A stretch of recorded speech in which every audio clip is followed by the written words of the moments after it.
Hello, good morning, good afternoon. I am your host Oyekanlu Olebasi.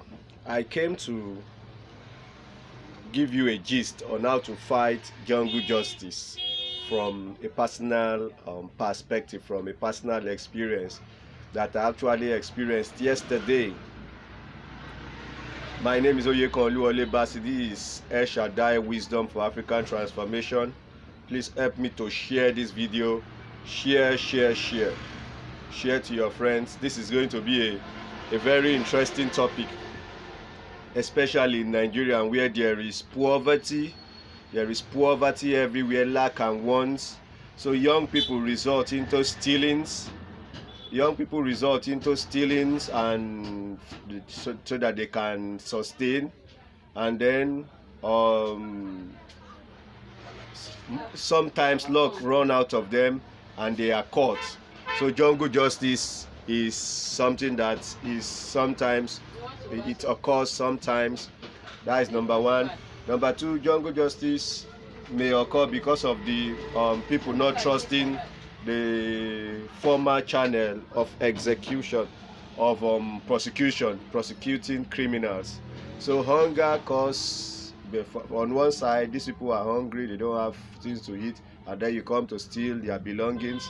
So jungle justice become imminent and inevitable in our community. So it is pertinent that we understand how to handle jungle justice, we that are the saviors of the world. Our pastors and our churches, they preach fall down and die. They preach thou shalt not suffer a winch to live. They preach all this kind of preaching, which also encourage jungle justice in Nigeria. They preach all this kind of preaching like kill the person before he kill you, harm the person before he harm you. Like for instance, I had one testimony. The testimony was about a woman who came to the church, and he said that his neighbor, he dreamed that his neighbor is want to harm her, and then the neighbor now begin to sick, and he was on the window looking at the woman. The woman was vomiting and he was saying fall down and die. He was praying that he should die, and this is what the church has turned people to. So jungle justice now becomes so prominent, so common in Nigerian society. So now let's go straight and see how I was able to handle a jungle justice successfully and rescue the criminal. Let's go straight. In Nigeria and in Ogun State, and I rescued the person, and it was legalized. It was like a form of legal, and I will tell you the full gist why I consider it to be legal, why it was done properly. Let's go now. Yesterday at about 10 a.m. I was on my way to my shop when I saw where this boy stole phone. Whether he stole phone, the story was not very clear whether he actually stole phones or he actually, maybe he was revenging for the debts that they owe him, or he was something like that. But he stole a phone. He stole a phone, even if everybody that is a thief may want to have something to say, but actually stole a phone. But so what happened is that they were beating him. I got to the scene when they were beating him, drawing him on the floor everywhere. So that was when I get to the scene, and I was gripped with compassion, and I actually wanted to save this individual because number one, he was a minor. If you need this picture, you can ask me. I can give you his picture. Number one, he was a minor. He was like 15 to 16 years old boy. So I was keen. I had a keen interest into rescuing him. Number two, the stealing was not very clear. It was not as if he actually stole, but I don't want to even go into full detail with that. But he stole phone. So what happened is that they were beating him, and I got into it, and through my power and wealth, let me summarize it. Through my power and wealth, I was able to set the boy free. Wealth means I gave some people some money, and maybe talk to the owner of the thing and talk to the owner of the phone. He collect his phone and there was a little form of compensation and begging and pleading, and so this boy was set free.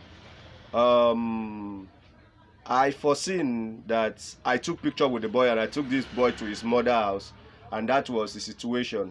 So, but I begin to think thereafter that as a lawful citizen, as a responsible citizen of Nigeria that will not want to bend the laws of the land, did I do anything wrong? I begin to think like that. So I went on my findings. I go on my findings to see whether I have done anything wrong.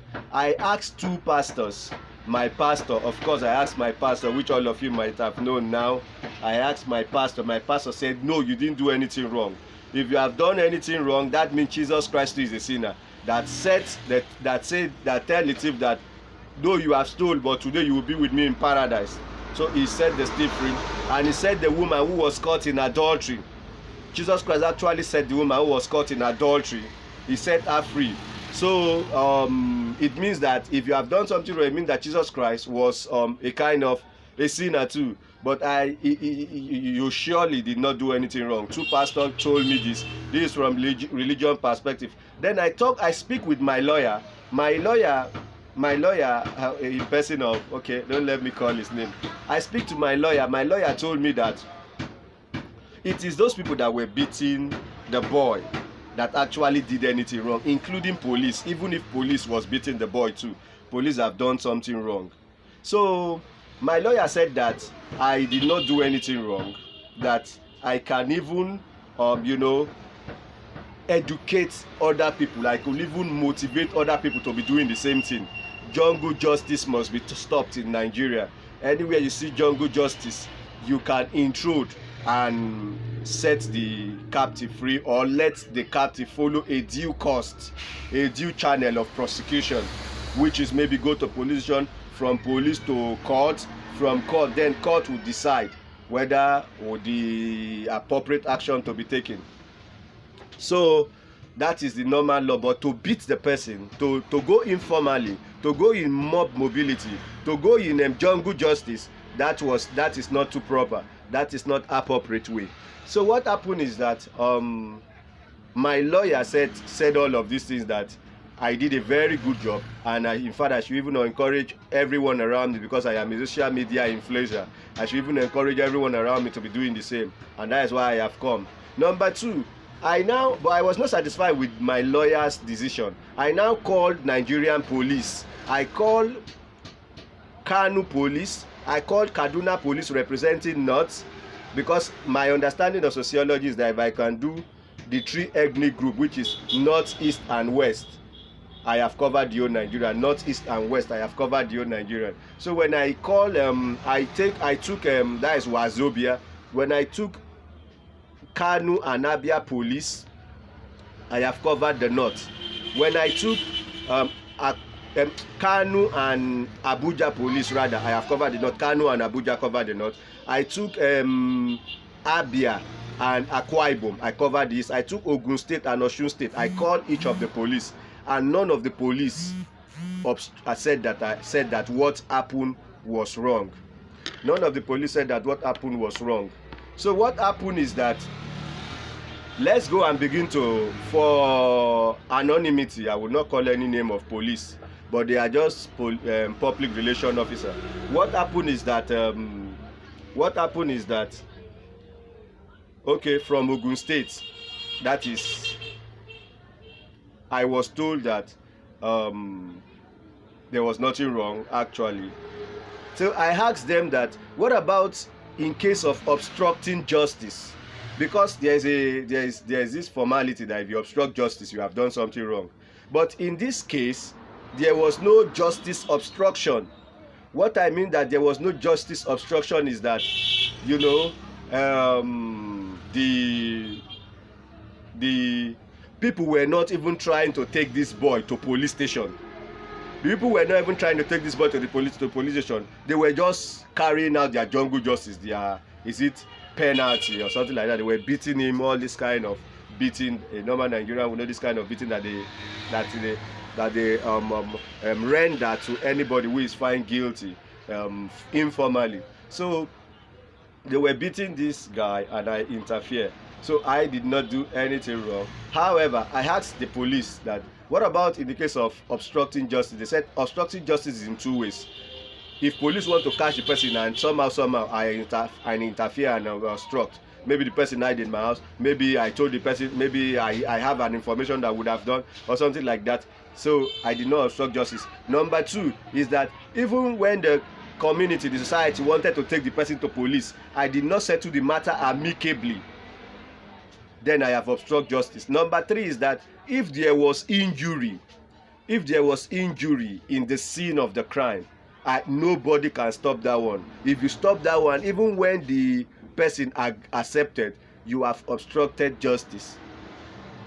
Even if there was injury in the crime, even when the person obstructed and tried to prevent, you have obstructed justice in that case. So from all perimeters, there was no obstruction of justice, as it were. So, and so on and so forth. My question now is, why, if police said that what was done was absolutely good, lawyer said that what was done was the right thing to do, and they even encouraged me to educate other people to be doing the same thing.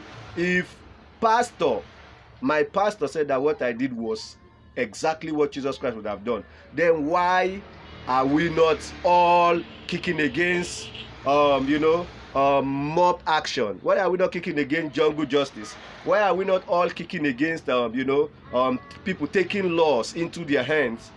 So that is my own opinion. Of course, if they did not beat the boy mercilessly, I would have supported that the case passed through a formal channel